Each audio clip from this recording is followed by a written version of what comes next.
শৌখিন বিপ্লবী ছিলাম না, আমরা আর্মিচার পলিটিশিয়ান ছিলাম না।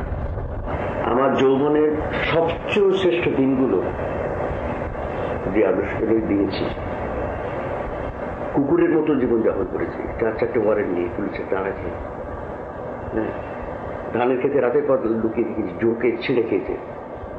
আমি 3 মাস স্নান করতে পারিনি, আমার সমস্ত লোমে লোমে পোকা বেরিয়েছে। পোকা মানে একবারে এঁটুল, ওই একরকম গ্রামের দেশে হয় গরুর গায়ে যে এঁটুল, ওরই ছোট এডিশন। আমার সমস্ত চোখের পাতা থেকে আরম্ভ করে সেটা সে মানে আমি একটা লোম থেকে সেই ডিম পারতো, সেই ডিম একটা করে এম করে তোকে দিয়ে মারতাম, চান করতে পারতাম না, চুল কত অসম্ভব। আমি বলছি না, যেটা আমাদের বহু কমপ্লিট করেছে, আমি একা না। কিন্তু আমি তো শৌখিন রাজনীতি করিনি। জীবনের সবচেয়ে আমার শ্রেষ্ঠ দিনগুলো, যৌবনের শ্রেষ্ঠ দিনগুলো আমি যার জন্য দিয়েছি, তাকে নিয়ে যদি কেউ ছেলে খারাপ করে আমি ক্ষমা করতে পারি না। কাজে আমার মানে ডিসলিউশন যেটা হয়েছে সেটা ওই ধরনের আর্মচেয়ার পলিটিশিয়ান যে চুল চেরা বিচার করে ডিসলিউশন তা না। কার্যক্ষেত্রে আপনাদের হ্যাঁ, I had to pay very heavy amount for that, যেটা আমি কখনো আর কোনোদিন ফিরে পাবো না। তুমি হয়তো বলবে তাতে কি আপনার লাভ হয়নি? নিশ্চয়ই। আলটিমেটলি জীবনের ধন কিছুই যাবে না কেন, আমি বিশ্বাস করি রবীন্দ্রনাথ সে কথা। যেটা খুব দরকারি কথা সেটা হচ্ছে আপনি যে বম্বে চলে গেলেন এবং নিজেকে সরাসরি মুনাফা সর্বস্ব শোষক শ্রেণীর তল্পিবাহকদের উৎপাদন ব্যবস্থায় সামিল করলেন, এটাকে কি আপনি আপনার বৈপ্লবিক সঙ্গীত আদর্শ থেকে একটা উল্লেখযোগ্য বিচ্যুতি বলে মনে করেন? না,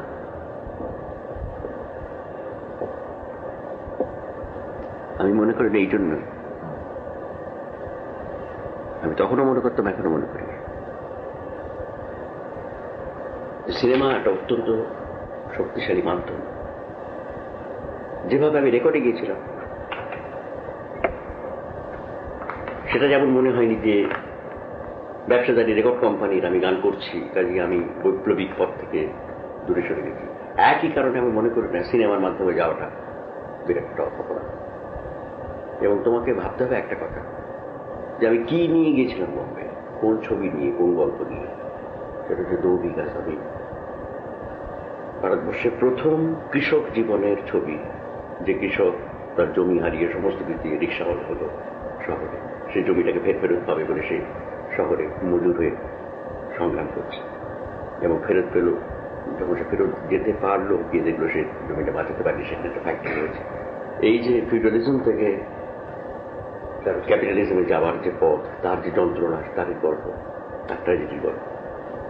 I am never ashamed of 2 বিঘা জমি.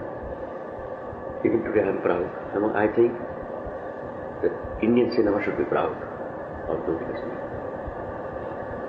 তার পশ্চাৎপর একটু বলি, তার ঠিক 1 বছর আগে আমি যাবার 1 বছর আগে আমার বাবা মারা গেছে।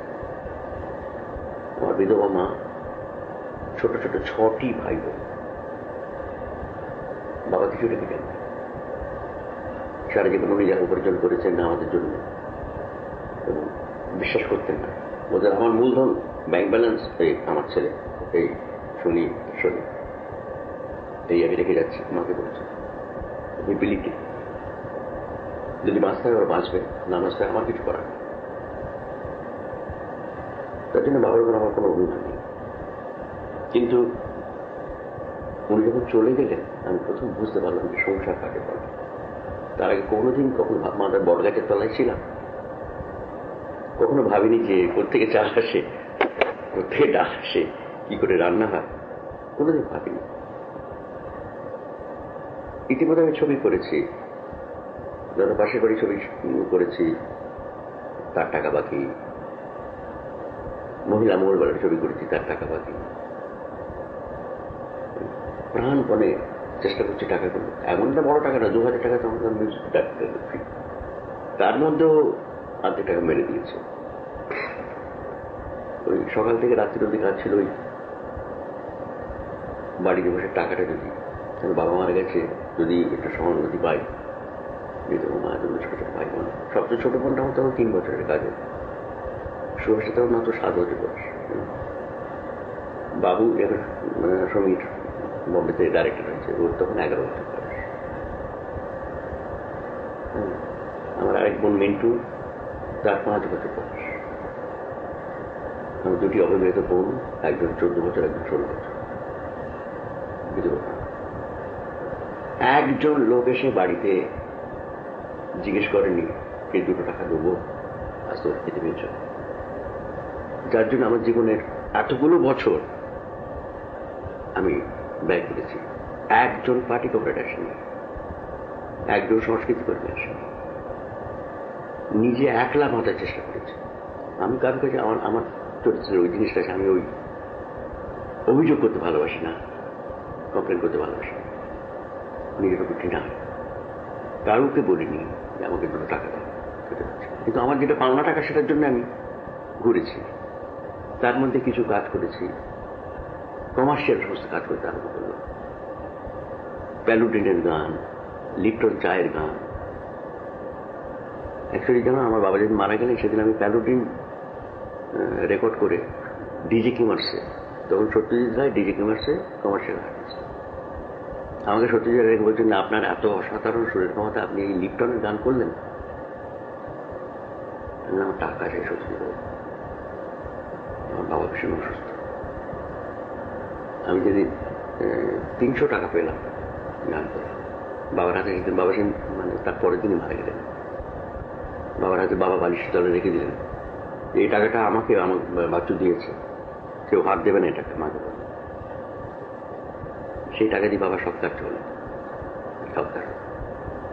যাই হোক, তো তখন বিমলদা এসছে, তখন রিক্সাওয়ালা বলে একটা ছবি, বাংলা ছবি হবে, সেই স্ক্রিপ্টটা শেষ করেছি। বিমলার সঙ্গে আমার পরিচয় নেই, কে একজন ঋষি আমার বলে, এই বিমলার সাথে দেখা করবি, তখন তুই অ্যারেঞ্জ কর। গিয়ে আমি বললাম, বিমলা আমি একটা স্ক্রিপ্ট লিখছি প্রথম, জানি না বিশেষ টেকনিক, কিন্তু আমি ছবি দেখে টেকে আমার একটা ধারণা হচ্ছে স্ক্রিপ্টে এরকম চেহারা উচিত, আপনি একটু শুনে বলবেন কেমন হয়েছে। হ্যাঁ আপনি আসুন। তো সন্ধ্যেবেলা বিমলদা আমার লেক রোডের বাড়িতে আমার ডেকে পাঠাবেন, আমি স্ক্রিপ্টটা পুরো পড়লাম 2.5 ঘন্টা, চুপচাপ শুধু, কিন্তু ভীষণ সাইলেন্ট টাইপের, কথা বলতে খুব ভালো। আমাকে শোনার পরে বললেন যে কাল সকালে আপনি আমার আসবেন। কখন? 9টার সময়। 9টার সময় কথা বলবেন, চলে গেলেন। পরের দিন সকালে যখন গিয়েছি, গিয়ে শুনলাম যে বাড়িতে ওর এরা বললেন যে উনি তো রাত্রে ট্রান্সফার এসেছিল বম্বে থেকে, আর্লি মর্নিং ফ্লাইটে চলে গেছে। এত ভেঙে গেলাম না, আর তখন আমার চূড়ান্ত আর্থিক অবস্থা, বুঝতে পারছো? মানে রান্না যে বাড়িতে কি করে হচ্ছে, ওর ব্যাপারটাই ম্যাজিক। মামারা গ্রাম থেকে চাল নিয়ে আসছে, ভেজিটেবল নিয়ে আসছে, নিয়ে এসে ওর একটা লজ্জাকর ব্যাপার আর কি করছে।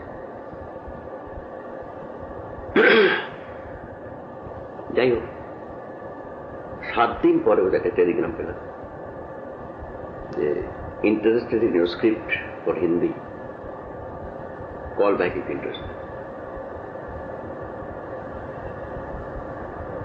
আমি সেইবারে খিরে ন্যাংটা ভাত খাবি, সেরকম অবস্থা কি। আমি তো টেলিগ্রাম করলাম যে আনকন্ডিশনাল একদিন বলে, তারপরে বললাম কাম বলে টিকিট পাঠাই। এই প্রথম আমি প্লেনে চললাম, বম্বেতে গিয়ে বলে যে খুব ভালো হয়েছে আপনি এসছেন, আমার খুব ভালো লেগেছে, স্ক্রিপ্ট আপনাকে বলতে পারিনি, আপনি স্ক্রিপ্টটা আমাকে যেটা শুনিয়েছেন ওটা হিন্দির জন্য একটু চেঞ্জ করতে হবে, আপনি আমি ঋষি আমি বসব, আপনি কদিন সময় দিতে পারবেন? আমি বললাম আমার সময় অজস্র, খালি একটুকু অনুরোধ, আপনি আমি যাই টাকা দেন একটা অংশ যদি দেন তাহলে আমি আমার মাকে পাঠি, আমার ভাইগুলো না খেয়ে যেমন 1000 টাকা সংসার, 1000 টাকার মানে that is how I went to Bombay. Forget about the content. কোন সাল? 1900।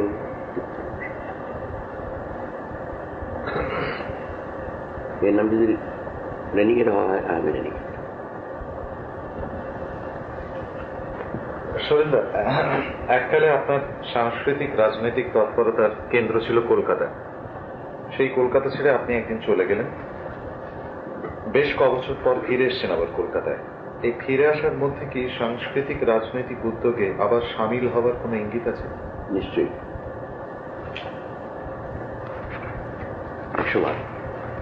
কিন্তু এক সময় কমিউনিস্ট পার্টির সঙ্গে আপনার একটা বিরোধ হয়েছিল সাংগীতিক ব্যাপার নিয়ে।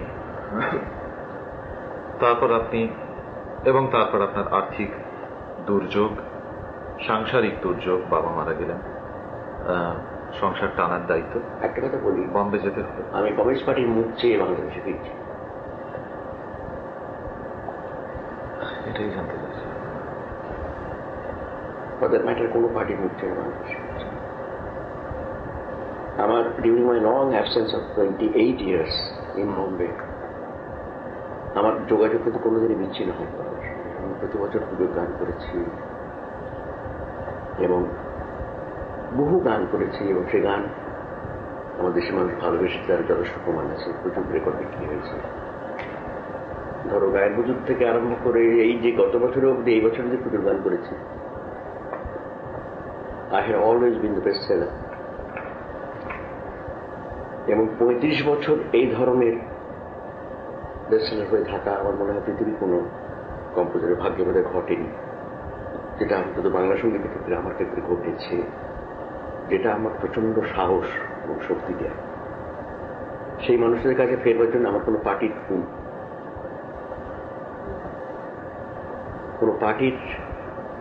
মানে তল্পি বইবার দরকার নেই। যদিও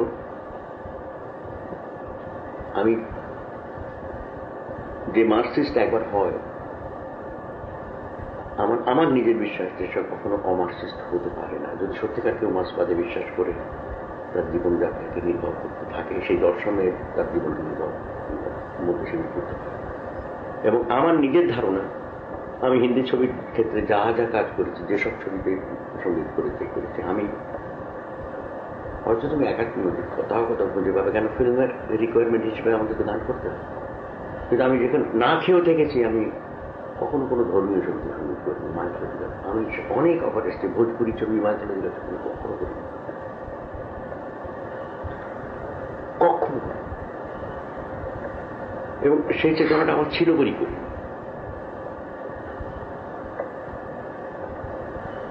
এবং সেই চেতনা আমার এখনো আছে, হয়তো আমার সঙ্গে শ্মশানে যাবে। সে চেতনার থেকে তো মুক্তি নেই। কেননা তোমার যেটা জীবন দর্শন, তোমার যেটা বিশ্বাস, সেটা কে ভালো বলবে খারাপ বলবে সেই দিয়ে তো হয় না। কোন পার্টি সেটা মেনে নেবে, কোন পার্টি মানবে না, তা দিয়েও হয়, তাই না? কাজে আমি যখন ফিরেছি, আমি সেই বিশ্বাস নিয়ে ফিরেছি। অর্থাৎ সেই একই মূলধন, যেটা কথা আগে বলছিলাম, মানুষের ভালোবাসা মূলধন। এবং সেটা এখনো অবধি আমি তোমাকে বলতে পারি যে বাংলাদেশ যেটা দিতে পারে, আমার পশ্চিমবাংলা যেটা দিতে পারে, পৃথিবী কেউ আসতে দিতে পারবে। এবং সেখানে আমি বলতে পারি বরসমনের শিয়ালদা, যেখানে তবে রাজাই।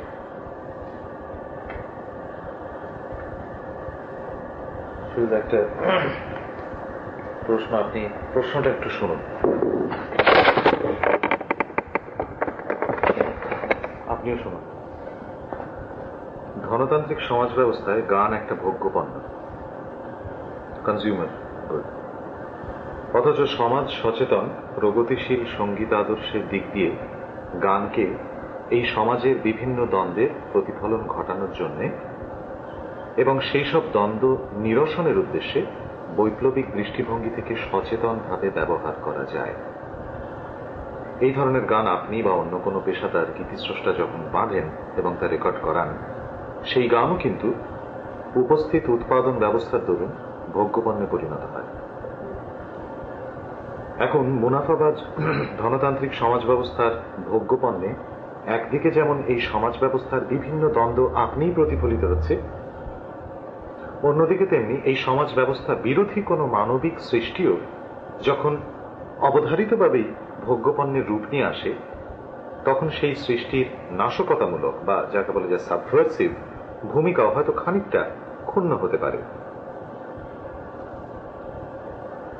হ্যাঁ, যে একদিকে আমরা একটা ধনতন্ত্রের বিভিন্ন জিনিস বস্তু রিফ্লেক্ট করছে ধনতন্ত্রের কন্ট্রাডিকশনকে, অন্যদিক দিয়ে ধনতন্ত্রের স্বার্থ সিদ্ধি করতে যাচ্ছে, সেলেবল প্রোডাক্ট হয়ে যাচ্ছে, সেখানে তার সাবভার্সিভ ভূমিকা। মনে করুন পথে এবার নামো সাথী, পথেই হবে পথছে না। আমার প্রশ্নটা আরেকটু শুনলে বুঝতে পারবেন।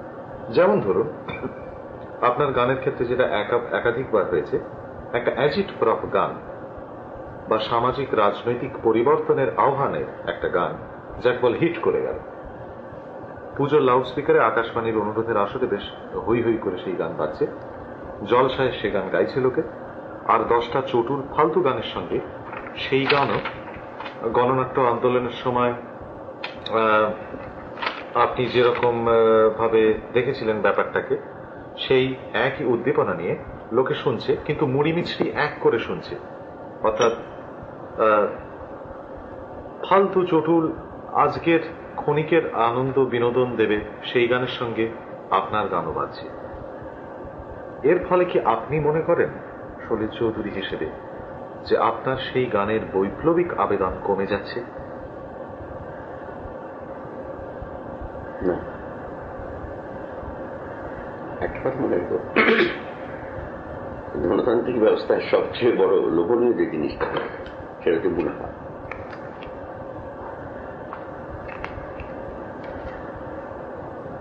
যদি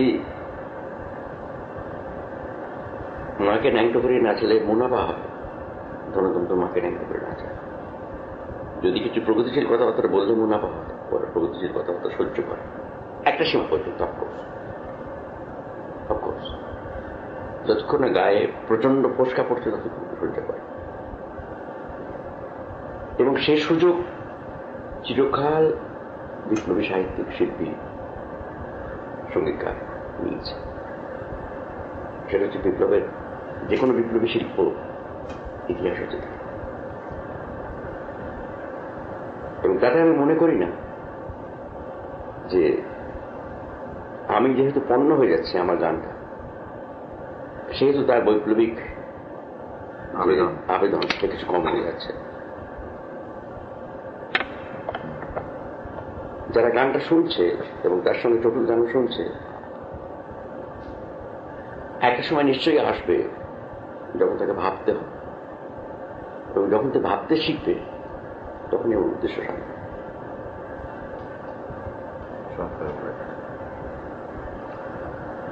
আমার বরাবর মনে হয়েছে যে বাঙালি শ্রোতা কোনো গানের বক্তব্য বলতে সেই গানের কথার বক্তব্যটাকে গুরুত্ব দেন। সুরের বক্তব্যেরও যে সমান গুরুত্ব, কোনো কোনো ক্ষেত্রে আরো বেশি, এমনকি আরো অনেক বেশি গুরুত্ব আছে, সে কথা অনেকেই ভাবে না, মায়ের সুরেলা লোকেরাও না। বামপন্থীদের মধ্যে যারা সমাজে রাজনৈতিক আন্দোলনে গানের, সঙ্গীতের গুরুত্ব নিয়ে মাথা কামান, তারাও কোনো গানের বিষয়বস্তু বলতে প্রায় বিনা ব্যতিক্রমে কথার বিষয়বস্তু বোঝেন। যেমন হিমাঙ্গু বিশ্বাস, সুর, ছন্দ, বাঁধনি, কাঠামো এগুলো হলো তাদের মতে আঙ্গিক ফল। অথচ সঙ্গীতের হিসেবে সুরের ইডিয়ম, কথার ইডিয়মের অন্তত তুল্যমূল্য। অনেক ক্ষেত্রে সুরের ইডিয়ম মুখ্য, যেখানে আপনি বলছেন, বিশেষ করে যেটা রবীন্দ্রনাথও বলেছেন, যে সুর আগে এলো মাথায়, তারপর কথা আসছে। আপনিও কি এ কথা মনে করেন? অর্থাৎ যেসব কথা এরা মনে করেন যে কথাই হচ্ছে সুরের বিষয়বস্তু, সুরই আঙ্গিক, এটা কি আপনি মনে করেন? না, আমি মনে করি। তার কারণ, তা যদি আমি মনে করি তাহলে আমার পুরো ভারতীয় ক্লাসিক্যাল সঙ্গীতকে বর্জন করতে হবে, যেখানে কথার একেবারে কোনো মূল্যই নেই।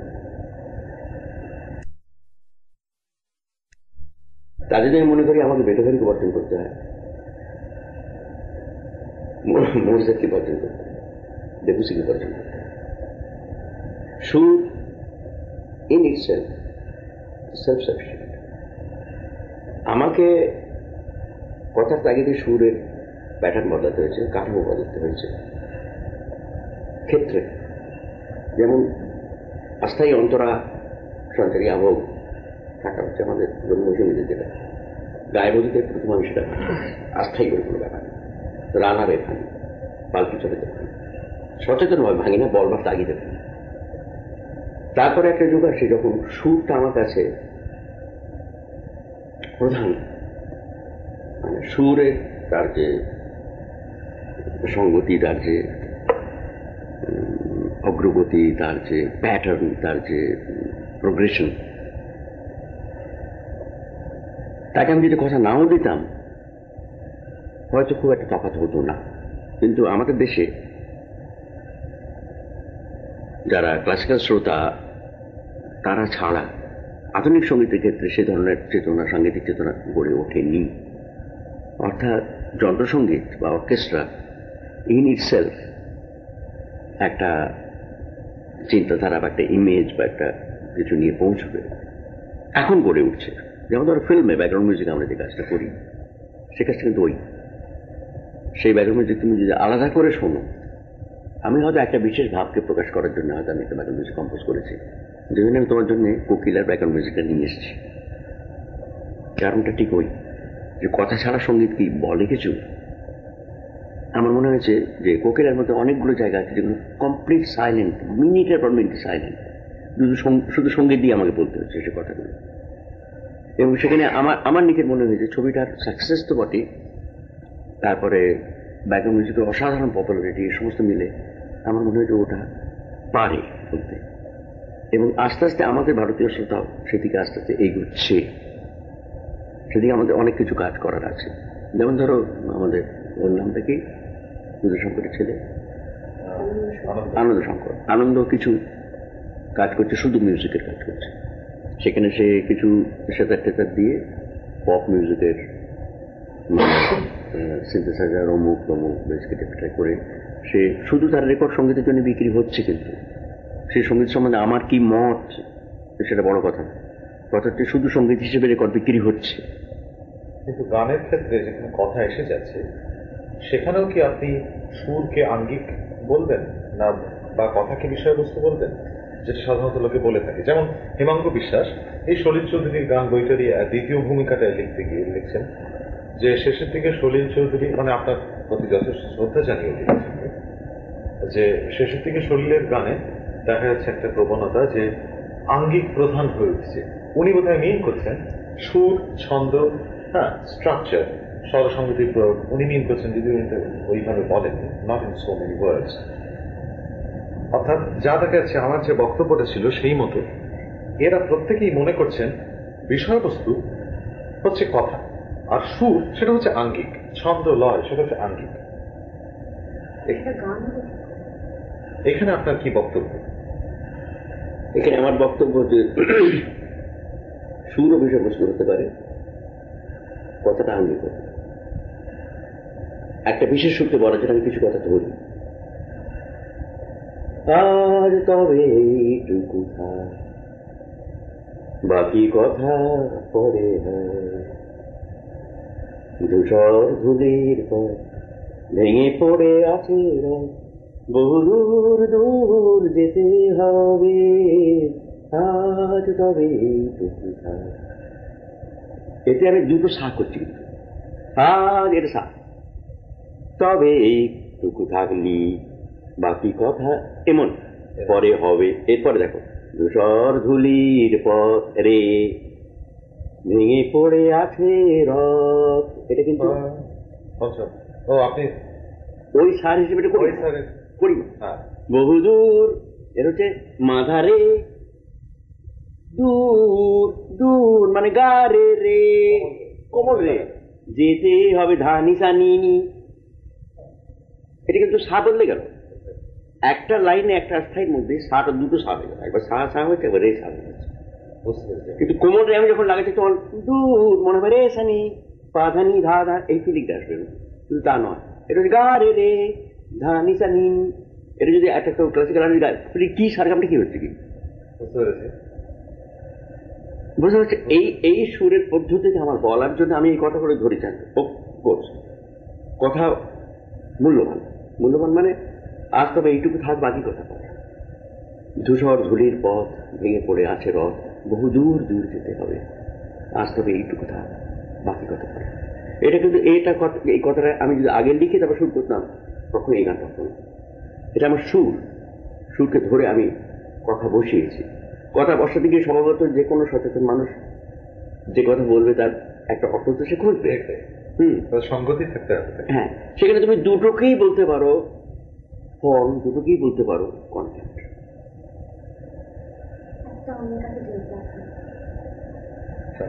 এখানে মার্জিনাল পয়েন্ট তুমি কোথায় আনবে আমি নিজে জানি না। খুব আপনি উত্তর দিয়েছেন ঠিক। বাংলা আধুনিক গান দীর্ঘদিন ধরে বৈঠকি গান ছিল। আজও অনেক আধুনিক গান বৈঠকি, অর্থাৎ একটা হারমোনিয়াম ও তাল যন্ত্রের সঙ্গতে ঘরে ঘরে জলসায় বাংলা গান গাওয়া হয়ে থাকে। রবীন্দ্রনাথের গান, অতুল প্রসাদ, নজরুল, হিমাংশুদের গান ৯৯% বৈঠকি। সুধীরলালের গানও তাই। কিন্তু মনে করুন অনুপম ঘটক, রবীন চ্যাটার্জি, সুধীন দাশগুপ্ত, এদের অধিকাংশ গানই ঠিক বৈঠকি না। অর্কেস্ট্রার ভূমিকা এদের অধিকাংশ গানে গানই বেশ বড়। আপনি ঘুরে আসছেন, আসুন। আপনার সৃষ্টিতেও এই একই প্রবণতা দেখতে পেয়েছি। মনে করুন প্রান্তরেরই গান আমার বা গায়ের বধূ রানার এইসব গান প্রথমটা বাদে ঠিক বৈঠকি না হলেও একটা হারমোনিয়াম ও একটা তবলার সহযোগিতায় গাইলে শ্রবণে কোনো অভাব বোধ থাকে না। অথচ যত দিন যাচ্ছে তত দেখতে পেয়েছি যে আপনার সুর, আপনার খুব গুরুত্বপূর্ণ অধিকাংশ কাজেই অর্কেস্ট্রার অনুষঙ্গটা জরুরি। সুরের এই ঝর্ণা, উজ্জ্বল এক ঝাঁক পায়রা, পথ হারাবো বলেই এবার পথে নেমেছি, পথে এবার নামো সাথী, আমি ঝড়ের কাছে রেখে গেলাম ইত্যাদি গানে তো বটেই। এবার আমার সময় হলো যে যাবার, বা মরি হায় গো হায়, হলুদ গাঁদার ফুল ইত্যাদি মেদুর গানেও অর্কেস্ট্রার অনুষঙ্গ অপরিহার্য। শুধু একটা হারমোনিয়াম নিয়ে গাইতে থাকলে এগুলো যেন ঠিক জমে না। আপনার কি মনে হয় না যে অর্কেস্ট্রেশন এইসব গানের খোদ স্ট্রাকচারেরই একটা অঙ্গ হয়ে উঠেছে? সাধারণ জলসায় এইসব গান অর্কেস্ট্রা ছাড়া গাইতে বসলে এই গানগুলোর মধ্যে দিয়ে যে যে প্রতিক্রিয়া আপনি শ্রোতার মনে ঘটাতে চেয়েছেন সেই প্রতিক্রিয়া পুরোপুরি ঘটবে না। অর্থাৎ ছোটভাবে বললে বলা যায়, আমি বুঝেছি, তোমার প্রশ্নটা বুঝেছি। এখানে বেসিক কথাটা কি জানো? বেসিক কথা অর্কেস্ট্রেশন, বেসিক কথা যে হারমোনিক অ্যাকম্পানিমেন্ট। একটু কাইন্ডলি ব্যাখ্যা করুন এই কথাটা। আমি বলি, আমার গানটা তুমি যদি গাও, ধরো তোমার অর্গানটা বাজিয়ে তুমি গাইছো, বা ফর ম্যাটার হারমোনিয়াম বাজিয়ে গাইছো, বা একজন স্প্যানিশ গিটার খালি অ্যাকম্পানি করছো তুমি গাইছো, তুমি যদি কর্ডগুলো ঠিকভাবে না বাজাও আমার গানটা বেরিয়ে আসবে। আমি যখন অর্কেস্ট্রেশন করি ওই কর্ডের পদ্ধতিটাকেই অর্কেস্ট্রেট করি।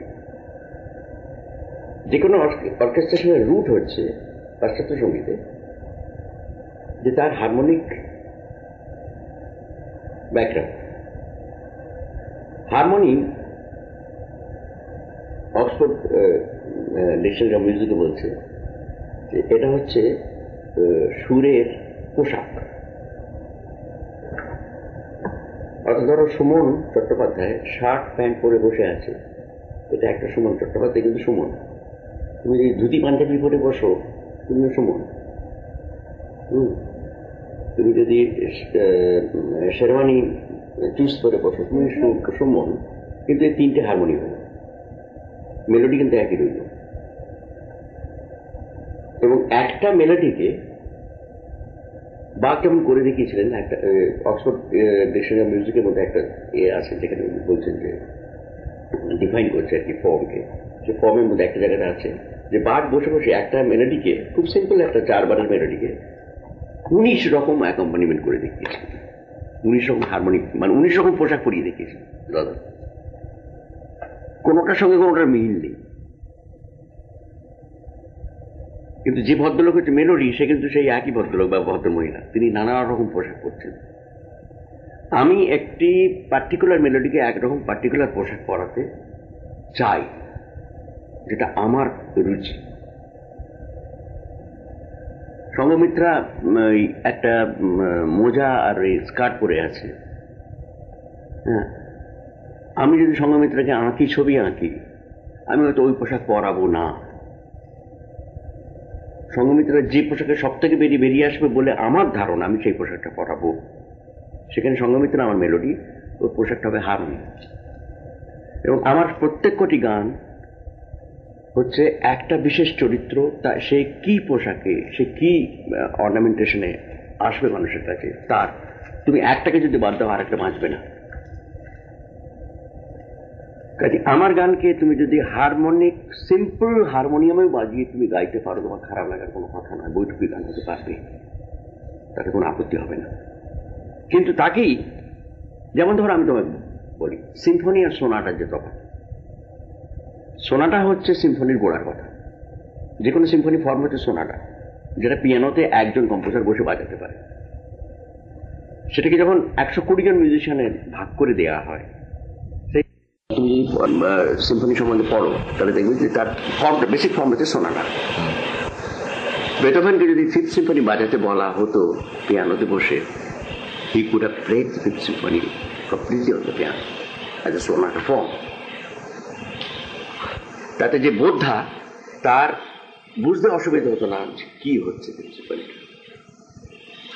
কিন্তু তাকে ডিমেনশন দিতে গিয়ে যখন তিনি একটা 120 জন মিউজিশিয়ানের ভাগ করে তিনি যখন তুলে ধরেন, কোনো ডিমেনশন নেই। তার মানে এই নয় যে এটা সোনাটা ফর্মে বাজানো যায় না। বৈঠকি, সোনাটা ফর্মটা বৈঠকি, যেটাকে আমরা চেম্বার মিউজিক করি, বা চেম্বার মিউজিকের ফর্মে ধরো 8 জন বা 10 জন মিউজিশিয়ান নিয়ে ফিফথ সিম্ফনি বাজানো যেতে পারে। কাজে এই ধরনের কোনো ট্যাবু নেই বা এই ধরনের কোনো একটা নিষেধ নেই যে একটা গানকে শুধু হারমোনিয়াম বাজিয়ে গাওয়া যাবে না, সে যত বড়ই কমপ্লিকেটেড গান হোক, if the accompaniment is correctly harmonic. অর্থাৎ সেই হারমোনিয়াম বাজানোর মধ্যেই যদি সেটা থাকে। এই সেদিন আমি গান গেয়েছি, আজ তবে এইটুকু, ওই গানটা গেয়েছিলাম না যে আমি আসছি, আমি হারমোনিয়ামে পুরো তার হারমোনিক ফর্মটা বাজিয়ে গাইছি, তো শুনতে খুব খারাপ লেগেছিল। কিন্তু ওই গানটাই যদি উইথ অর্কেস্ট্রা আমি বাজাই, তোমার হ্যাঁ অফকোর্স আরো ভালো লাগবে। তাই কারণ তার মধ্যে সেই সম্ভাবনাটা রয়েছে। সেটা কিন্তু যে কোনো গানের ক্ষেত্রে সত্য। রবীন্দ্রনাথের গানকে যারা বলেন যে হারমোনিয়ামও বাজানো উচিত না, খালি গলায় গাওয়াই উচিত, নিশ্চয়ই খালি গলায় যে গান ভালো লাগে না সে গানটা কোথাও বেশি গন্ডগোল আছে, বুঝতে পারছি। এটা হচ্ছে আমার বিশ্বাস যে যতই তার হারমোনিক ব্যাকগ্রাউন্ড থাক, যাই থাক, হয় তুমি কিছু বাজিও, আর যদি বাজাও তো বাজিও, কিন্তু খালি গলায় যে গান তোমাকে অ্যাপিল করে না, সেখানে কোনো কোথাও একটা ভুল হয়েছে। কিন্তু সুরেন্দা, তা সত্ত্বেও আপনি কি একথা অস্বীকার করতে পারবেন যে আপনার বিশেষ করে এমবেলিশমেন্ট ইজ ওয়ান থিং, কিন্তু অর্কেস্ট্রেশন কিন্তু আপনার গানে কি এমবেলিশমেন্ট? অফকোর্স পিওরলি তাই না, পিওরলি তাই এটা আমি বলবো না। মানে আমি অনেক অনেক না বলার কথা, যেটা আমি গানে, শুধু গানে বা শুধু সুরের মধ্যে বলতে পারি, আমি সেগুলো বলবার চেষ্টা করি। সম্পূরণ করছে না, সম্পূর্ণ যখন কাজী তুমি বলতে পারি this complementary at the same time embellishment, okay. কিন্তু মনে করুন আপনি গাইছেন সুরের ওই ঝর্ণা, তাতে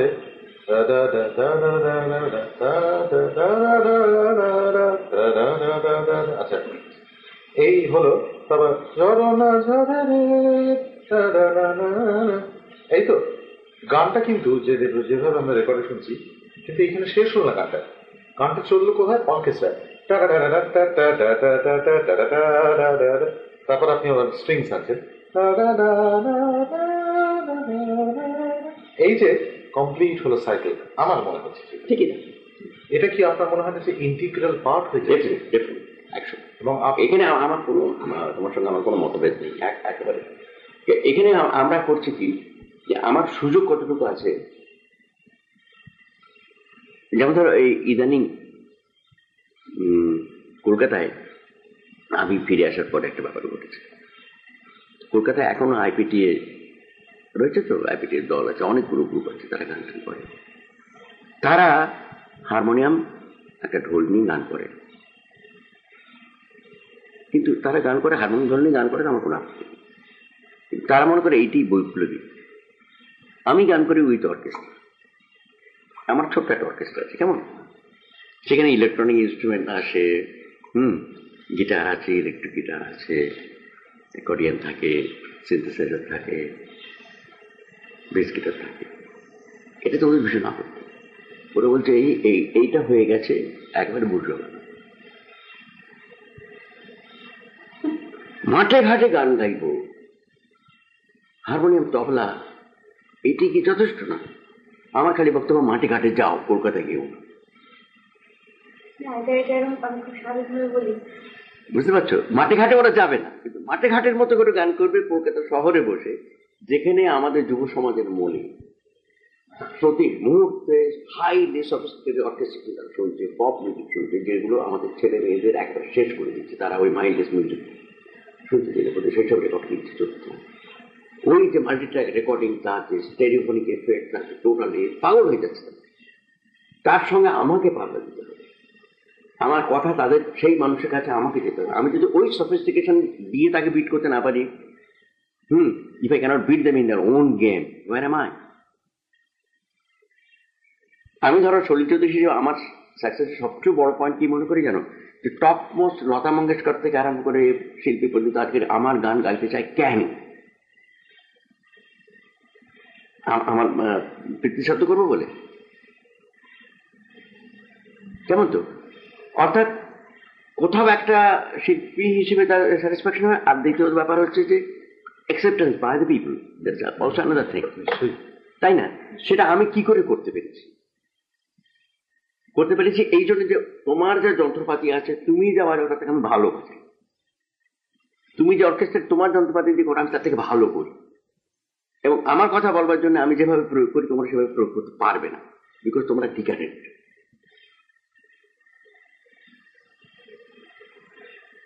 এইখানে তুমি যে কথাটা তুললে না অর্কেস্ট্রেশনে, সেখানে আমার এই ব্যাপার নিয়ে অনেক আলোচনা হচ্ছে, কাঠপাট পড়ানো হচ্ছে কলকাতায়। সলিল চৌধুরী তো দল নিয়ে যাচ্ছে একটা বিরাট অর্কেস্ট্রা পার্টি নিয়ে, তার সঙ্গে আমরা কি করে পারবো? আমরা তো হারমোনিয়াম নিয়ে গাই, আমরা তো, তোমরা হারমোনিয়াম নিয়ে গাও, সেটা তো কোনো আপত্তির ব্যাপার না কথা। কিন্তু কথা হচ্ছে যে বিজ্ঞান তো থেমে নেই। আজকের ইলেকট্রনিক্সটা বিদেশি, এটা কে বলবে? এদের মতো ইলেকট্রনিক ইনস্ট্রুমেন্ট বিদেশি। আমি ওদের বললাম যে নিউটন মাধ্যাকর্ষণ আবিষ্কার করেছেন লন্ডনে বসে। Can you say that gravitation is made in London? তোমার এই সিগারেটটা পড়বে না? বুঝতে পারছো? আসলে বিজ্ঞান সকলের জন্য। ওদের সংগ্রামী পরিভাষাতেও বলা যায় যে তোমরা যে যখন শোষক শ্রেণীর এর সঙ্গে আর্মির সঙ্গে লড়াই করবে, তখন কি দাগগুলি নিয়ে সোজা কথা, তোমার সেকেন্ডে 4টে গুলি এই যে একজন মানে আমি সর্বহারার নেতার কথা বলছি, সে যখন গ্রামে গিয়ে বক্তৃতা করতে গিয়েও গাড়ি করে যাচ্ছে, ট্রেনে উঠছে, মাইক্রোফোন নিচ্ছে, চিল্লাচ্ছে না তো সে, কিংবা সে যাবার জন্য স্পিডটা সময়ের জন্য তা বেশি প্রডিউস করতে পারবে বলে কম সময় সে গাড়ি ব্যবহার করতে। এই কথা আমার সঙ্গে যে আইপিটি কনফারেন্স, যখন 1952 সালে আইপিটি কনফারেন্সে বম্বেতে যাবে, সেখানে হেমাঙ্গদের সঙ্গে আমার একটা কনফারেন্স। তখন হেমাঙ্গদা, এই হেমাঙ্গদার লেখা আর ওই হেমাঙ্গদা খুব তফাৎ আছে। হেমাঙ্গদা খুব জেনুইনলি বিশ্বাস করতেন যে লোকসঙ্গীত হচ্ছে সত্যিকার জনগণের সঙ্গীত। যদি গণসঙ্গীত তৈরি করতে হয়, এটা লোকসঙ্গীত ছাড়া অন্য কিছু হতে পারে না। যে মাধ্যম জনগণের মধ্যে সব থেকে জনপ্রিয়, সেই মাধ্যমকে বাদ দিয়ে তুমি গণসঙ্গীত করতে পারো না। কাজে আমার বিরুদ্ধে কোনো অভিযোগ ছিল আমি তাকে ইংরেজি সুর করি,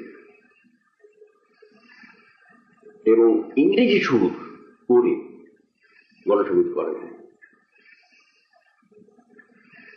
এবং সেটা তিনি ওখানে গণনাট্যের পাবলিক মিটিং এ ওপেন সেশনে উনি বলার পরে আমাকে বলা হলো আপনি উত্তর দেন। আমি উত্তর দিই, আমি বললাম আমি ট্রেনে করে বম্বে এসেছি এবং ওদের শরীর খারাপ ছিল, ওই জন্য ওকে স্পেশালি প্লেনে করে হেমঙ্গদা শীতকালে প্যান্ট শার্ট সোয়েটার পরেছেন এবং হিমানি মেখেছেন। হিমানি হচ্ছে সাদা মুখ, হিমানি মেখেছেন, পাউডার মেখেছেন, চুল টুল আঁকড়েছেন করে তিনি একেবারে সেই সিলেটের যে প্রচলিত লোকসঙ্গীত 300 বছর ধরে চলে আসছে, তাতে উনি নিজের কথা বুঝিয়ে সেই গানটা করবেন। আপত্তি কোনো কারণ, কিন্তু হেমন্ত সত্যি যদি বিশ্বাস করতেন তাহলে ওর উচিত ছিল কলকাতা থেকে একটা গরু গাড়ি এবং উনি এসে পৌঁছতেন, হ্যাঁ 6 মাস পরে উনি বম্বে এসে পৌঁছতেন। তার কাজে এখন আমাদের জানুয়ারি মাসে যে কনফারেন্স তবে জুন মাসে পাঠানো উচিত ছিল।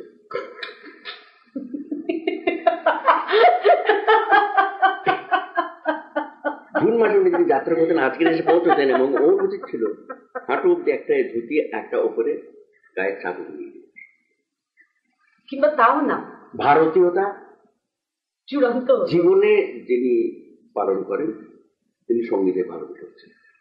আমরা সব ব্যাপারে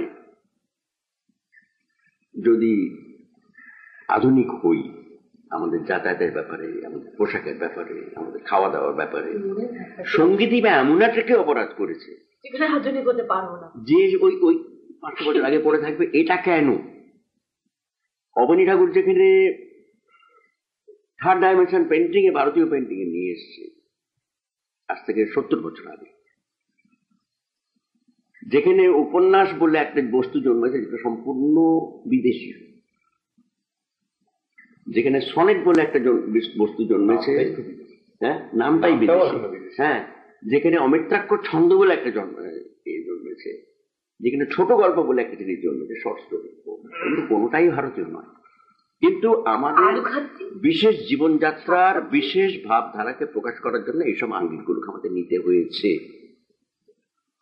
এবং আজকের আমি যে মানুষ, যে প্যান্ট পরি, শার্ট পরি, টেবিলে বসে ভাত খাই, প্লেনে চড়ি, ট্রেনে চড়ি, এবং আমার যে দেশের যে মানুষ, বিশেষ করে দেশের যে সচেতন যে শ্রেণীর মানুষ যারা বিপ্লব ঘটায়, তাদের যদি আমি উদ্বুদ্ধ করতে না পারি, আমার বিপ্লব মার খাবে। বিপ্লব মধ্যবিত্ত ঘটায়, বুদ্ধিজীবী ঘটায়, এটা হচ্ছে যুগ যুগ ধরে ঐতিহাসিক সত্য। কাজে তাদের কাছে আমার গান যদি না পৌঁছয় আমি মার খাবো। তাদের কাছে পৌঁছবার জন্য যে আঙ্গিকে প্যান্ট শার্ট লোকে পরে, যে আঙ্গিকে লোকে প্লেনে চড়ে, যে আঙ্গিকে লোকে দুটো ইংরেজি কথা বলে, ফরাসি কবিতা, জার্মান কবিতা, ইংরেজি কবিতা পড়ে, সেই আঙ্গিকে আমি গান তার বিবাদটা করে এবং ওটা কেঁদে ফেলি, শরীর মুখের অপমান করলো, এটা অপমান হলো। হ্যাঁ, আর আপনাকে যখন বললো শরীর করে না, তাহলে সেটা শরীরের অপমান ছিল না?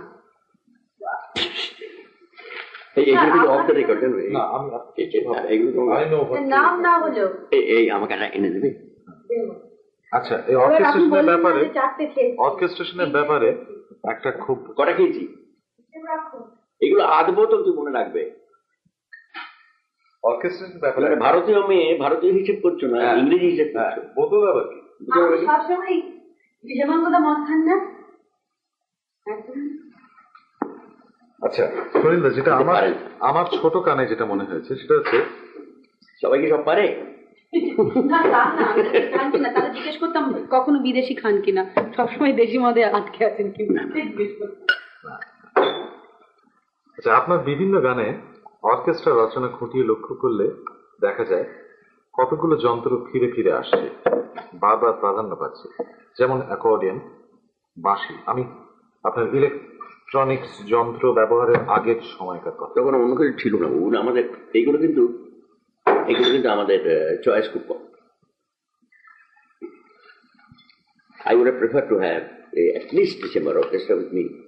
ধরো 4টে ভায়োলিন, 2টো ভিওলা, একটা চেলো, একটা ফ্লুট, একটা ওবো, একটা বেজুন।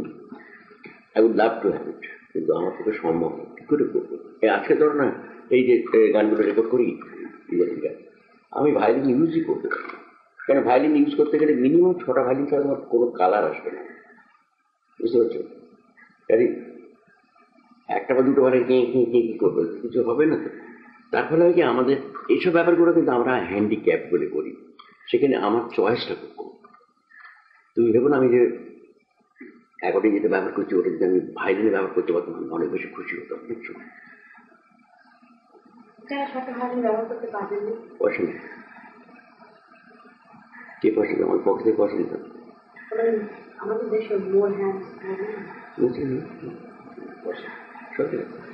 কাজে এটা তুমি মনে রাখবে। ডোন্ট থিঙ্ক অলওয়েজ যে what ever I am using আপনি ওইটা ভেবে ওইটা ব্যবহার করছেন। আমি হ্যান্ডিক্যাপে অনেক সময় আমি অবশ্য অ্যাকর্ডিং আমি কিছু খুব ক্রিয়েটিভলি ব্যবহার করতে পেরেছি। গোড়ার দিকে। এখন আমি অ্যাকর্ডিং একেবারে ব্যবহার করি, কারণ আমার মনে হয় যন্ত্রটা এখনকার আমার মনের সঙ্গে এখনো খাপ খায়। আমি যে জায়গায় পৌঁছেছি আমার অ্যাকর্ডিং আমি ইউজ করতে পারি, excepting maybe once in a five. কিন্তু আমার গত 8-10 বছরের গানে তুমি অ্যাকর্ডিং করতে হবে। শেষের দিকে গানে দেখা যাচ্ছে স্ট্রিংস আপনি ব্যবহার করছেন, এটা কি আপনি ইলেকট্রনিক স্ট্রিংস ব্যবহার করছেন না অ্যাকুস্টিক স্ট্রিংস ব্যবহার করছেন? অ্যাকুস্টিক ফিল্টার হিসেবে ইউজ করছি, কারণ ইলেকট্রনিক স্ট্রিংটা একটু মেকানিক্যাল সাউন্ডটা হয়, তার সামনে তুমি যদি 2 বা 3টে ভায়োলিনও বসিয়ে দাও, you get the effect of about 15 violins playing. But that works as a filter. মনে করো তোমার ক্যামেরা লেন্সের সামনে তোমার একটা ফিল্টার ছোট্ট দিয়ে দিলেন, তাতে তোমার পুরো ছবি চরিত্রটা পাল্টে গেল। ওটাও আমি ইউজ করি অ্যাজ এ ফিল্টার, 2-3 ভায়োলিন। যারা পয়সা আমাদের ভালো মানে অনেক কিছু ভেবে কাজ, কনস্ট্যান্স আমাদের অনেক ভেবে, তার মধ্যে আমাদের কাজ করতে। আমি যা যন্ত্র চাইবো তাই যদি ব্যবহার করতে পারতাম, আমি তো চেহারাই পাঠিয়ে দিতে পারতাম, সমস্ত গানগুলো চেহারা পাঠিয়ে দিতে পারতাম। সুরিন্দা, আপনি যে যন্ত্র ব্যবহার করছেন, তারা যে ভূমিকা নিচ্ছে, প্রত্যেকে যে অংশ বাজাচ্ছে, এগুলো সবাইকে আপনি স্বরলিপি করেন? শিল্পীর কোনো স্বাধীনতা থাকে যন্ত্রশিল্পীর? তাকে স্ট্রিক্ট ডিসিপ্লিনের মধ্যে কাজ করতে হয়েছে। কোথাও কোনো টাচ, কোনো নোট তিনি ইমপ্রম্পটু লাগাতে পারবেন? করছি তো, যেমন আমি তুমি এই গানটা যদি শোনো, হেমন্ত দাঁড়িয়ে করে যে গানটা করছি, তাতে আমি তো ফ্যাবুলাস এ প্লেয়ার, ভালো প্লেয়ার, তাকে আমি কর্ড চাট করে দিয়েছি, এই কর্ডগুলো বাঁচবে। সেই কর্ডের মধ্যে থেকেই ও কিছু ক্রোম্যাটিক প্রভিশন করেছে। ও ধরো 2টো বিট সময় পাচ্ছে, সেই বিটের মধ্যে একটা কর্ড থেকে আরেকটা কর্ডে যাওয়ার মধ্যে ওই যে প্রভিশন ইউজ করেছে, অ্যাকচুয়ালি হিজ ওন। সেখানে আমি কখনো বারণ করি সেটা, if his A master musician, different thing altogether. মানে ধরো আমি ও সি কর্ড থেকে A7 যাবে, বুঝতে পারছো তো? ও জি থেকে শুরু করে নিচে জি অব্দি নেমে আসছে, which is the 7th note of A, right? ও জি টু জি নামছে ওই 2টো বিটের মধ্যে, and that gives a fantastic effect. তো ওগুলো খুব রেয়ার ঘটে। Usually I'm very very strict about আমি যা দিয়েছি তাই কথা, কায়দা মানে এটা আপনি বলেই দেন একেবারে। এই যে পারকাশন ব্যবহার করছেন আপনার গানে, যেটা আমি পুরো রিদম প্যাটার্ন আমি ঠিক করি, এবং এমনকি বোল বেশিরভাগ আমি আমার ঠিক করা।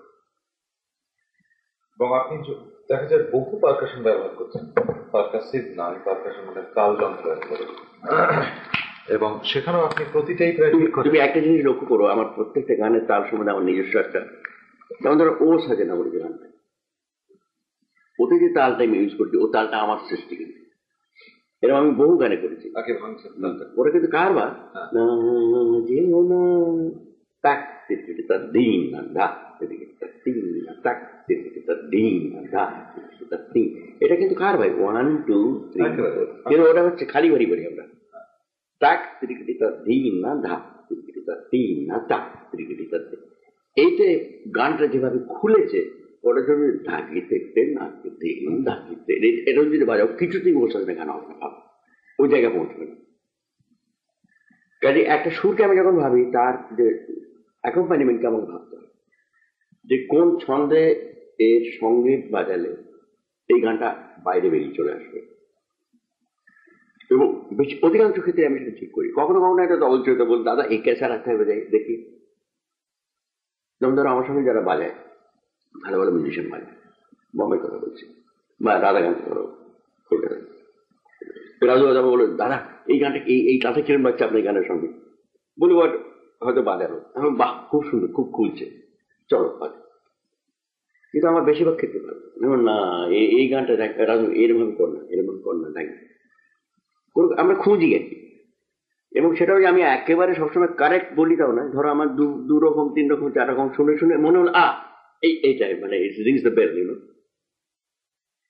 তার মানে বেশ খাটুনির ব্যাপার, কালেক্টিভ ব্যাপার এবং খাটুনির ব্যাপার, এগুলো পরিশ্রমের ব্যাপার, এগুলো আকাশ থেকে তো পড়বে না, চট করে তোমাকে শুনে ঠিক করতে হবে। যেমন ধরো আমি অনেক সময় অ্যারেঞ্জমেন্ট করি, বাড়িতে বসে অ্যারেঞ্জমেন্ট করলাম, পরে যখন যন্ত্রে পড়লো দেখছি যে ভালো লাগছে,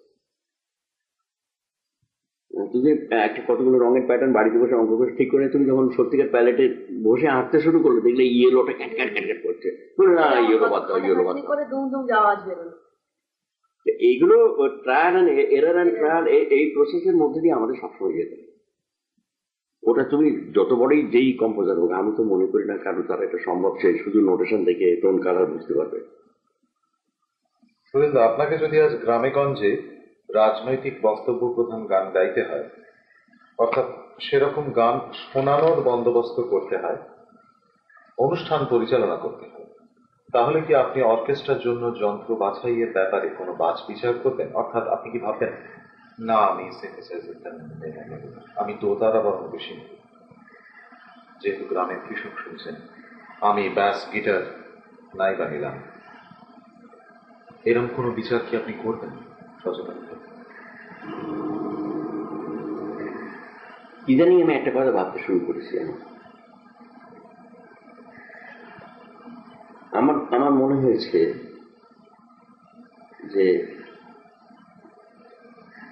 যদি বৃহত্তর জনসমাজ আমাকে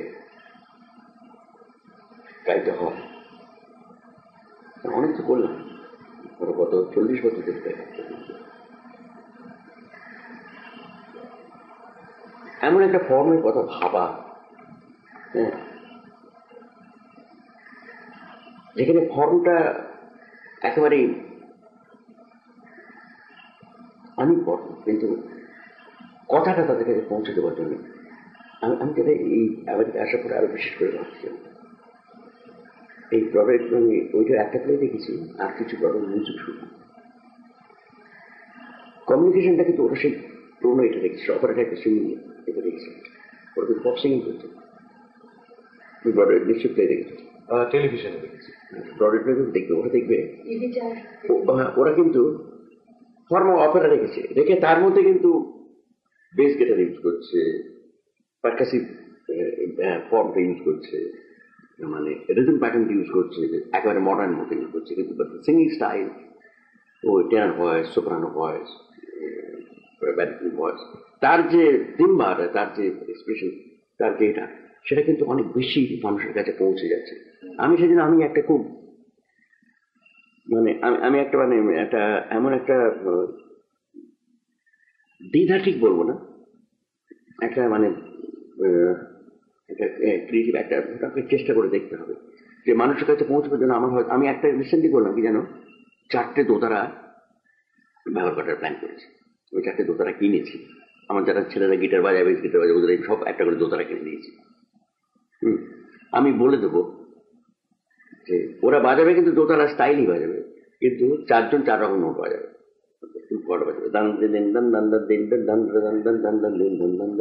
এই বাজাবে, এবার এইভাবে আমি করে করে দিলাম, ভাগ করে দিলাম। স্টাইলটা দোতারা, শব্দটা দোতারা, সবই দোতারা, কিন্তু তবু হারমোনিতে বাজছে। আমার নিজের একটা ধারণা হচ্ছে এটা একটা বেশ একটা নতুন একটা সুন্দর জিনিস হবে। গিটারটা ওদের দিলাম না, ওদের 4টে দোতারা দিয়ে ওদের আমরা চেষ্টা করলাম, এবং সেই হিসেবে আমি 2-3 গান তৈরিও করেছি এবং শুনতে অসাধারণ ভালো লাগছে। কেন এগুলো আমরা প্রতিদিন শিখছি তো। আর পয়েন্ট হচ্ছে তোমার কমিউনিকেশনের পয়েন্ট। আমি এমন একটা কথা বলবো যার সঙ্গে যে সঙ্গতি যেটা হচ্ছে সেটা কোথাও ধাক্কা লাগবে না, অ্যাকসেপ্টেন্সের ব্যাপার আছে তো, তার মধ্যে দিয়েই যাবে।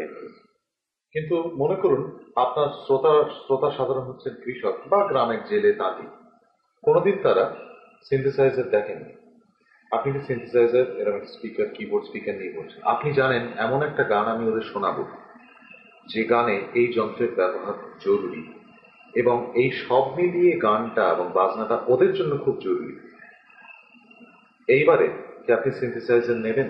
নিশ্চয় নেব। কেন সিনথেসাইজার আমার একটা ব্যাপার, ভীষণ ভার্সেটাইল ইনস্ট্রুমেন্ট। তো আমি তো দোতারা বাজাতে পারি সিনথেসাইজার, আমি ব্যাঞ্জো বাজাতে পারি সিনথেসাইজার, সেখানে নির্ভর করে আমি কোন টোনটা সিলেক্ট করবো একটা পার্টিকুলার গানের জন্য। সেখানে আমি হয়তো তোমার হ্যামন অর্গান বাজাবো না। একটা শেষ প্রশ্ন এই গ্রুপের, সেটা হলো একটা আর্নস্ট ফিশারের নেসেসিটি অফ আর্টে স্ট্র্যাভিন্সকির একটা কথা আর্নস্ট ফিশার বলছেন। স্ট্র্যাভিন্সকি বলছেন উনি সোশ্যোলজি অফ মিউজিকে বিশ্বাস করতেন না। উনি বলছেন বেটোফেন যে চিন্তা করেছেন সে চিন্তার সূত্রপাত হচ্ছে পিয়ানোয়। এটা আর্নস্ট ফিশার নেগেট করছেন কথাটা, কিন্তু আমার কোথায় মনে হয় যে স্ট্রাভিন্সকির কথাটা কোথায় যেন সত্যতা আছে। আপনার ক্ষেত্রে আমি যদি এই প্রশ্নটা রাখি, আপনি যখন ইলেকট্রনিক বাজনা বাদ্যযন্ত্র ডিসকভার করলেন, আবিষ্কার করলেন, দেখতে পেলেন, বাজিয়ে তার সম্ভাবনা কোথায় কোথায় কি সুযোগ আছে দেখলেন, ওই বাজনা, ওই সিনথেসাইজার বা আজকের ইলেকট্রনিক কোন কোন স্ট্রিংস কি আপনাকে নতুন চিন্তার খোরাক দিয়েছে? আপনার কি মনে হয়েছে যে এই যন্ত্র থেকে আমি নতুন গানই বলুন বা নতুন অর্কেস্ট্রেশন, ইনস্ট্রুমেন্টাল মিউজিক বলুন তৈরি করতে পারি এবং সেটা একটা বৈপ্লবিক পরিবর্তন আনবে গানের জগতে? আমি খুব সাকসেসফুল হইনি, কিন্তু সম্ভাবনা আছে। জানেন, আমার মনে হচ্ছে আমরা ইলেকট্রনিক মিউজিক দিয়ে, যেটা এদেশে অনেক কিছু করছে, কিন্তু ব্যাপারটা কি হয়েছে জানো, যারা ইলেকট্রনিক মিউজিক ইউজ করছে খুব এক্সেপশন ছাড়া, তারা যে যেমন ধরো আমাদের দুরকম ব্যাপার আছে। সাউন্ডে একটা অ্যানালগ আছে, একটা ডিজিটাল আছে। ডিজিটাল সাউন্ড একটা নতুন দিগন্ত খুলে দিচ্ছে। আমরা এতদিন ধরে অ্যানালগ সাউন্ড ব্যবহার করে এসেছি।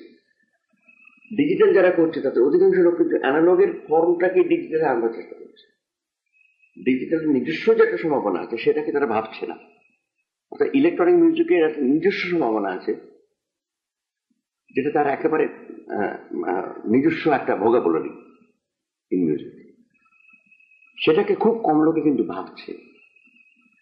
অর্থাৎ নতুন সাউন্ড, নতুন ইন্টারপ্রিটেশন, নতুন ব্যাপারটা আমরা ভাবছি। আমরা বেটোফেনের মিউজিকটাকেই ইলেকট্রনিকে বাজিয়ে দিকে কিরম লাগছে, তাতে তুমি কিছু করবে না। যেমন ধরো আমি তোমাকে পটকেটি বলি, form of film, writing a script বা interpretation through visuals of an idea, সেটা কিন্তু উপন্যাস নয়। যদি তুমি উপন্যাসের গল্পকে হয়তো তুমি নিচ্ছ, সেখানে যে একটা নাটককে পুরোপুরি সিনেমা করে বা একটা উপন্যাসকে পুরোপুরি সিনেমা করে, কিন্তু সিনেমাটা জাস্টিস করবে। Cinema itself is a self-contained form. It has its grammar. It has its own grammar. It is its own vocabulary of telling a thing. সেটা যে করতে পারে সে কিন্তু বড় শিল্পী। কাজে ইলেকট্রনিক মিউজিকের যে ভোকাবুলারি আছে সেটা একেবারে অনবদ্য ব্যাপার, সেটা একেবারে নতুন ফিল্ড। তাই যে তুমি যদি তোমার আগেকার ভাবের প্রকাশ করতে গেলে তুমি যদি ওই ভোকাবুলারি ইউজ করতে পারো বা ওই ভোকাবুলারি তৈরি করতে পারো, যেটার জন্য প্রচন্ড সাধনা দরকার, তাহলে আমার মনে হয় সত্যিকার একটা কাজ। এবং আমি যদি কোনোদিন ইলেকট্রনিক মিউজিক আমার যদি কেউ করতে পারে তাদের আমার প্রচন্ড খাটতে হবে হয়তো, কিন্তু আমি চেষ্টা করবো যে নতুন ভোকাবুলারি তৈরি করতে। ওর যে ক্যাপাবিলিটি আছে, ওর যে শব্দের যে নতুন তরঙ্গ একটা সৃষ্টি করছে, যে তরঙ্গটা আমরা জানতাম না এর আগে, তা দিয়ে আমি আমার বেসিক অনুভূতিকে প্রকাশ করার জন্য নতুন কথা বলবো। যেমন ধরো একটা কবিতাকে তুমি যদি ফরাসি ভাষায় অনুবাদ করো, তুমি যদি বাংলা কবিতাকেরই একেবারে ফরাসি কথা পাশাপাশি বসিয়ে দাও, সেটা ফরাসি কবিতা হবে না। ফরাসি কবিতার নিজস্ব যে ইডিয়াম আছে, তার নিজস্ব যে ধ্যান ধারণা আছে, অ্যাকসেপ্টেড, তার যে একটা ভোকাবুলারি তৈরি হয়েছে, তার মধ্যে যদি তুমি এই ভাবটা প্রকাশ করতে পারো তুমি পারলে, তাই না? সেটা কিন্তু শক্ত ব্যাপার, জানো। সেটা আমরা তো ছোটখাটো মানুষ, ছোটখাটো কম্পোজার, আমার তো কোনোদিন হতে সম্ভব। আর আমাদের জীবন প্রায় শেষে এসে গেছে, কিন্তু তার যদি কিছুটা নমুনা আমি যদি তৈরি করে যেতে পারি, যেটা রবীন্দ্রনাথ শেষের দিকে তার কবিতা, যেটা একেবারে break away from all the traditional forms, উনি যে শেষের দিকে যে সমস্ত কবিতাগুলো লিখতে আরম্ভ করলেন না, যেটা নতুন কবিতার রাস্তা দেখিয়ে দিয়ে গেল। তো সেখানে আমার মনে হয় রবীন্দ্রনাথের শেষ জীবনটা প্রচন্ড সার্থক। শেষ 10 বছরের কবিতা র্যাডিক্যালি আলাদা একেবারে। কিন্তু ওই তিন গলার গলি আর ওই এইসব কবিতা হতে পারে যে কবিতাটা কোথায় যেতে পারে, উনি এটা কিন্তু রাস্তা বাদ। কিন্তু মজা হচ্ছে কি জানো, উনি যে রাস্তা বাতলেন তার থেকে উপরে আর কেউ যেতে পারলো না, আমার ধারণা। যাই হোক, আজকের এখানে শেষ। আমার একটা প্রশ্ন, আমরা